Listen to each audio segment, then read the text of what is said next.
Let's talk a little bit about your process for coming up with a melody. I mean, I know you came from this jingle background, which might have been helpful in creating melodies, but are you sitting at a piano? Do you like to work in the afternoon or the morning? Like, what's your process for writing? Yes. All of the above? All of it. I'm just, I can't tell you when it's going to hit. I like to write on demand. I don't like to write, a lot of songwriters just write every day. I've tried that, and then I don't know what to do with the song. And so I've got a whole batch of wonderful songs that nobody will hear because there wasn't a project for them. So I stopped doing that. I don't want them to just go away. So I learned that from jingles too. I like doing it on demand.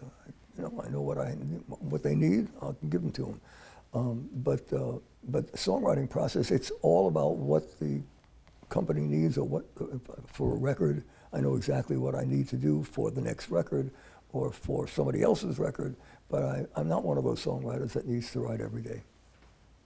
Do you usually have a lyric first, or do you have a melody first? It's always different. Sometimes I have a melody. Most of the time I put the melody to a lyric. My collaborators and I talk about what the song is going to be about. That's the hard part. The bloodletting is in the idea of the song. Afterward, after we know what the song is going to be about, then that's the fun. Then those wonderful lyricists send me their lyrics, and I put a melody to it, and that always comes very fast. So when you're writing out orchestrations, what is that like for you? Are you strewn about on a piano? Well, I don't do that anymore, but I give them, I give the orchestrators the layout of what I want.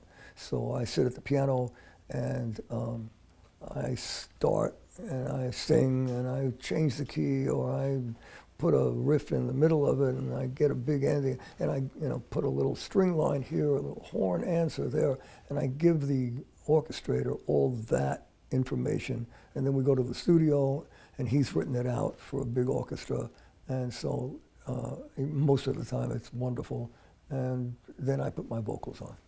So that's usually the process for these albums. And how has technology impacted your process? Well, I had and I did it on purpose. I knew that if I didn't learn how to make music with my computer, I would be left behind. And many musicians were. And I got my technician friends taught me how to use Pro Tools and all this stuff that you hear about all day long when all the young people are doing. I am great at this, and I love it. Whenever I create with my computer. I've got a great studio down the block, and right now I got 2 technicians up in my studio because I'm finishing up an album. And but I do it all by myself, everything, even my vocals. I don't need an engineer. I do the whole thing all alone, and then at the very end, if I need an orchestra, I go into LA, and then we put the orchestra on it. But up until then, I do it alone, and it's a fantastic way to live.